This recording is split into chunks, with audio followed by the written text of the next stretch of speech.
নমস্কার। জয় শ্রীকৃষ্ণ। এর আগে আমরা একটা ভিডিও বানিয়েছিলাম শ্রীমদ্ ভগবদ্ গীতার উপরে। তাতে আমরা ডিসকাস করেছিলাম গীতা সম্পর্কে, গীতা আমরা কেন পড়ব, আ গীতার প্রয়োজনীয়তা কী? আর তখনই আমরা ভেবেছিলাম, নিজেরা আলোচনা করেছিলাম যে আমরা কিন্তু এটা একপক্ষীয় বা একমুখী হবে না। এটা কিন্তু সর্বমুখী হবে। মানে সবাই আমরা পড়াশোনা করব গীতা নিয়ে, সবাই বোঝার চেষ্টা করব, সবাই নিজের লাইফে গীতাকে আ ইমপ্লিমেন্ট করার চেষ্টা করব, শিখব, জানব, যেটা আমাদেরকে আরও এনরিচ করবে প্রত্যেককে। তো সেই কথাটাকে মনে রেখেই আজকে আবার একটা ভিডিও বানাতে এলাম। যাই হোক, তো আজকে যেটা আমরা ডিসকাস করব আমার মনে হয়েছে, দেখুন গীতার তো অনেক অধ্যায় আছে আপনারা জানেন। তো আমরা এই অধ্যায়গুলোতে যাওয়ার আগে আমরা যদি বাইরে থেকে দেখি যে ঘুরে গীতাকে চারিদিক দিয়ে ঘুরে যে গীতা অ্যাকচুয়ালি কী? কার সাথে কার কথা হচ্ছে? কী নিয়ে কথা হচ্ছে? আমরা যদি সেগুলো নিয়েও ভাবার চেষ্টা করি, তাহলেও দেখবেন যে আমরা অনেক কিছু জানতে পারবো, শিখতে পারবো। যেমন ধরুন, গীতা কার সাথে কার আলোচনা হচ্ছে? গীতা হচ্ছে শ্রীকৃষ্ণের সাথে তৃতীয় পাণ্ডব অর্জুনের, তাই তো? আচ্ছা, তাহলে এরা কারা? একদিক দিয়ে ভাবতে গেলে এরা হচ্ছে একজন রথের সারথি শ্রীকৃষ্ণ, আর একজন রথের অধিপতি তৃতীয় পাণ্ডব অর্জুন, তাই তো? তার মানে একজন সারথির সাথে তার রথের অধিপতির কথা হচ্ছে। ভেবে দেখুন, আমরা আমাদের বাস্তব জীবনেও কি এরকম কথা বলি না?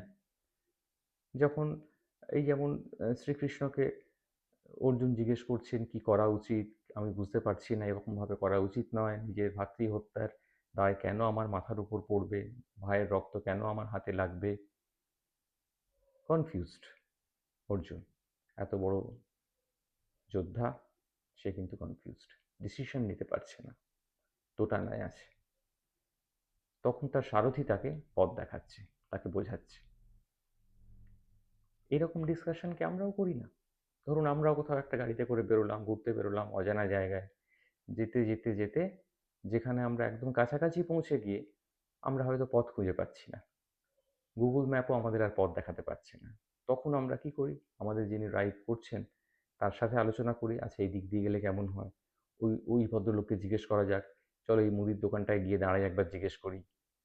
ওইখান দিয়ে ঘুরে গেলে একটু সময় কম লাগবে মনে হচ্ছে। ওইখানে পার্কিংয়ের জায়গা আছে। পুলিশের কেস দেওয়ার চান্স কম থাকবে। তাই না? এরকম ডিসকাস করি তো আমরা।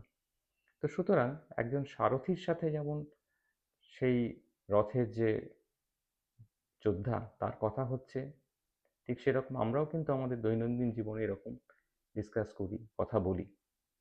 আবার অন্য দিক দিয়ে দেখতে গেলে দেখুন, আমরা এটা কথা বলতে পারি দুই বন্ধুর মধ্যে কথা।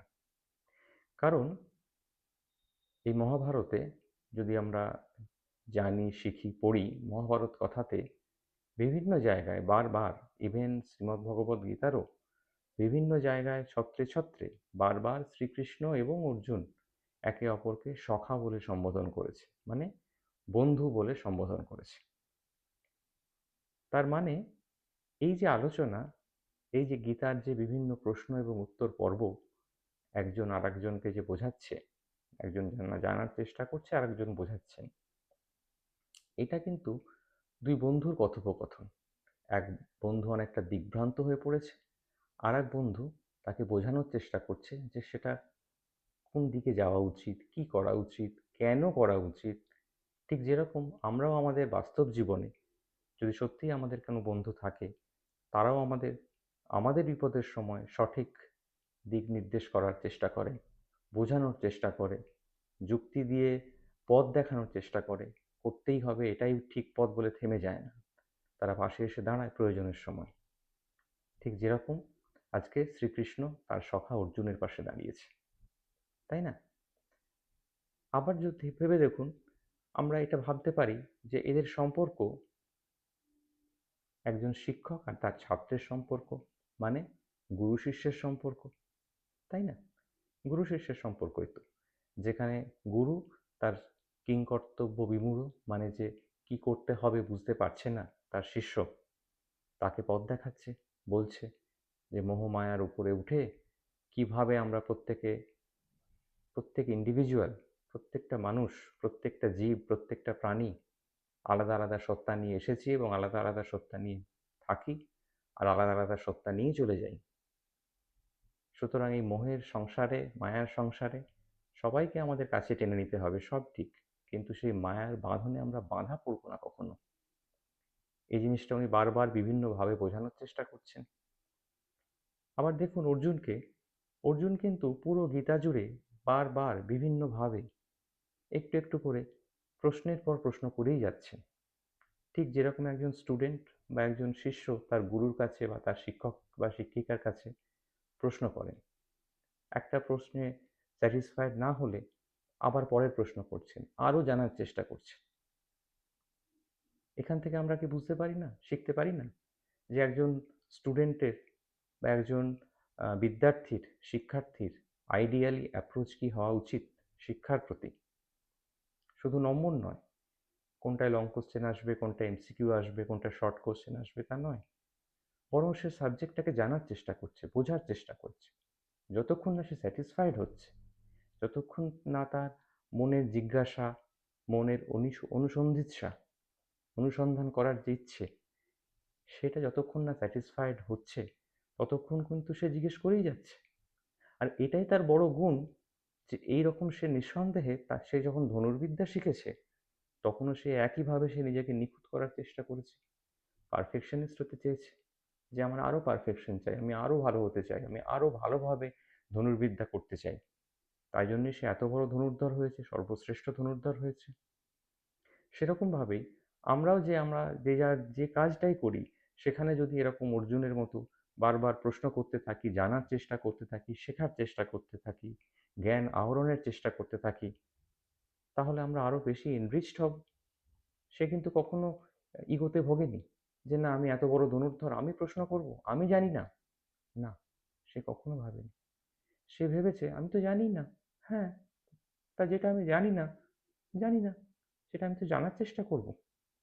নাকি আমি জানি না সেটা কারোর সামনে স্বীকার করলে আমার মান সম্মান কিছু কমে যাবে? জ্ঞান, শিক্ষা, এগুলো জানার কোনো বয়সও নেই, কোনো সময়ও নেই। মানুষ যখন ইচ্ছে জানার চেষ্টা করতে পারে। জানার ইচ্ছেটাই তো বড়। সুতরাং একজন বিদ্যার্থী বা শিক্ষার্থীর কীরকম অ্যাপ্রোচ হওয়া উচিত, সেটা কিন্তু আমরা অর্জুনের কথোপকথন থেকে পাই। ঠিক সেমভাবে আমরা যদি শ্রীকৃষ্ণের দিকে তাকাই, উনি একজন আদর্শ শিক্ষক বা আদর্শ গুরু, তার ভূমিকা পালন করেছেন, তাই নয় কি? তাকে কত প্রশ্ন করা হচ্ছে, সে তো বলতেই পারে কোনো একটা সময় যে না না, তোমাকে তো অনেক কিছু বললাম, তুমি বুঝতে পারলে বোঝো, না হলে যুদ্ধ করলে করো, না করলে করো না, আর পারছি না। উনি বারবার কিন্তু বুঝিয়ে চলেছেন যে এটা এইভাবে করা উচিত, ওটা এইভাবে করা উচিত। যত প্রশ্ন করছেন উনি তত উত্তর দিয়ে চলেছেন, কত ধৈর্য নিয়ে তিনি তার স্টুডেন্টকে এগিয়ে নিয়ে যাচ্ছেন। জ্ঞানের আলোকে তার যে অন্ধকার আছে মনের মধ্যে, সেই অন্ধকারকে সরিয়ে তার মনে জ্ঞানের আলোক জ্বালানোর চেষ্টা করছেন, তাই না? তাহলে আমরা এখানে একজন টিচার এবং তার স্টুডেন্টের মধ্যে কীরকম অ্যাপ্রোচ হওয়া উচিত কোনো জিনিস জানার জন্য, কোনো সাবজেক্টকে বোঝার জন্য, সে সম্পর্কে জানতে পারি।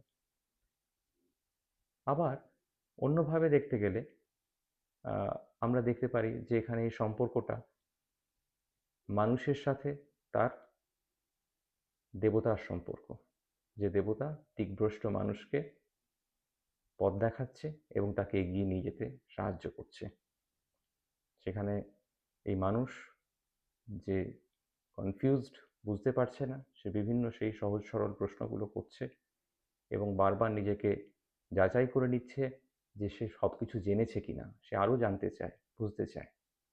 ঠিক যেরকমভাবেই ধরুন যদি আমরা না জানি যে একজন মানুষ, একজন রোগী, একজন পেশেন্ট, তার হাঁটুর ঠিক কোথায় ব্যথা, সে কিভাবে হাঁটছে, হাঁটার সময় কি অসুবিধে হচ্ছে, হাঁটুর কোন কোন জায়গা ঠিক ক্ষয়ে গেছে, হাঁটুতে অপারেশন করার আগে, নি রিপ্লেসমেন্ট করার আগে আমি যদি না জানি যে তাকে ভালোভাবে কিভাবে পজিশনে রাখতে হবে, কিভাবে হাঁটুটা ভাঁজ করতে হবে অপারেশনের আগে, কি কি অ্যান্টিবায়োটিক দিতে হবে, তার ব্লিডিং বেশি হওয়ার সম্ভাবনা হলে তাকে কিভাবে টুর্নিকেট বাঁধতে হবে, এই ছোট ছোট জিনিসগুলো যদি আমি প্রথম থেকে না জানি, তাহলে কি আমি সেই হাঁটুর উপর ইনসিশন দিয়ে হাঁটু কেটে ভিতরে অপারেশন করতে পারবো? না। তাহলে প্রতিটা স্টেপ জানতে হবে, প্রতিটা জিনিস বুঝতে হবে, যেটা অর্জুন করছেন এখানে। প্রতিটা স্টেপ উনি বোঝার চেষ্টা করছেন যে আমি এই কাজটা কেন করছি, কিভাবে করছি, তার ফল কি হতে পারে, এবং এভাবে পৃথিবীতে কেউ কখনো করেছে কিনা, বা এটা করা উচিত কিনা, শাস্ত্রসম্মত কিনা, যুক্তিসম্মত কিনা, এর ইহকাল বা পরকালের উপর এর কি প্রভাব আছে, সমস্ত কিছু জানছে। এবং দেখুন, এখানে শ্রীকৃষ্ণ যে মানব অবতারে এসে এই তার বিশ্বরূপ দর্শন দিচ্ছেন, বা তৃতীয় পাণ্ডব অর্জুনকে এগুলো বোঝাচ্ছেন, উনি কিন্তু কখনো, এক নম্বর হচ্ছে ভেবে দেখুন, একদিক দিয়ে উনি কিন্তু কখনো বলেননি যে এই আমি যা বলে দিলাম এটা যদি শুনতে হয় শোনো, নাহলে এখন কিছু বলতে পারবো না। এটা কিন্তু উনি বলেননি। বা তোমাকে এটা করতেই হবে, আমি ঈশ্বর, আমি যা বলবো সেটা করতেই হবে, তুমি করতে বাধ্য, এরকম কিন্তু উনি কখনো বলেননি। বরং উনি গীতার শেষে গিয়ে বলেছেন যে আমি তোমাকে আমার যা যা বক্তব্য ছিল তোমায় জানালাম, তোমার যা যা প্রশ্ন ছিল সেই প্রশ্নের উত্তর নিরসনে যা যা বক্তব্য একটা মানুষের, একটা টিচারের থাকতে পারে, সব কিছু তোমায় বললাম, বন্ধু হিসেবে, তোমার সারথি হিসেবে, তোমার শিক্ষাগুরু হিসেবে এবং দেব হিসেবে। এবার কিন্তু ডিসিশন তোমার। তুমি ঠিক করো যে তুমি যুদ্ধ করবে কি করবে না। তোমার যদি মনে হয় যে আমার কথা শুনে তোমার মনে হয়েছে তোমার মধ্যে জ্ঞানের আলোক এসেছে এবং তুমি তোমার কর্তব্য পালন করতে চাও, তাহলে করো, আমি তো আছি তোমার সারথি। আর তবুও যদি তোমার মনে হয় যে না, তুমি যুদ্ধ করতে চাও না, এই সমস্ত জ্ঞানের আলোক আসার পরেও, ঠিক আছে, তাই হবে। উনি কিন্তু ডিসিশন নিতে দিয়েছেন অর্জুনকে, উনি তার উপর নিজের ডিসিশন চাপিয়ে দেননি। আর আমরা তো সাধারণ মানুষ, আমরা আমাদের ডিসিশন আরেকজন মানুষের উপর জোর করে চাপিয়ে দেওয়ার চেষ্টা করি, তাকে না বুঝিয়ে বলি, না কারোর বোঝার চেষ্টা করি। আর শুনতে তো আমরা একদমই চাই না, শুধু বলতে চাই, তাই না? শুধু বলতেই চাই, নিজেদের চিন্তাভাবনা আরেকজনের উপর জোর করে চাপিয়ে দিতেই চাই, যেন তেন প্রকারণে, এভাবে হোক বা ওভাবে। শ্রীকৃষ্ণ তা করেননি। সুতরাং আমরা গীতাতে বিভিন্ন অধ্যায় আলোচনায় ঢোকার আগেই গীতাতে দুজন মানে সারথি আর তার যে অধিপতি, তার যে রথের অধিপতি, দুজনের মধ্যে যে কথা হয়েছে, দুই সখার মধ্যে যে কথা হয়েছে, তার থেকে কিন্তু অনেক কিছু জানতে পারলাম, জীবন দর্শন, যে আমাদের কিভাবে চলা উচিত, কিভাবে ভাবা উচিত, একটা সাবজেক্টকে কিভাবে অ্যাপ্রোচ করা উচিত, এবং কিভাবে সমস্ত কিছু চিন্তাভাবনা আলোচনা করার পরও মানুষের ব্যক্তি মতামত বা ব্যক্তি স্বাধীনতাকে সম্মান দেওয়া উচিত, সেটা শ্রীকৃষ্ণ দেখিয়ে গেছেন, বলে গেছেন এই শ্রীমদ্ ভগবত গীতায়। যাই হোক, সবাই ভালো থাকবেন। আমরা অনেক অনেক ডিসকাস করার চেষ্টা করব পরবর্তী ক্ষেত্রে। আজকের মতো এটুকুই থাক, আজকে চলি। জয় শ্রীকৃষ্ণ।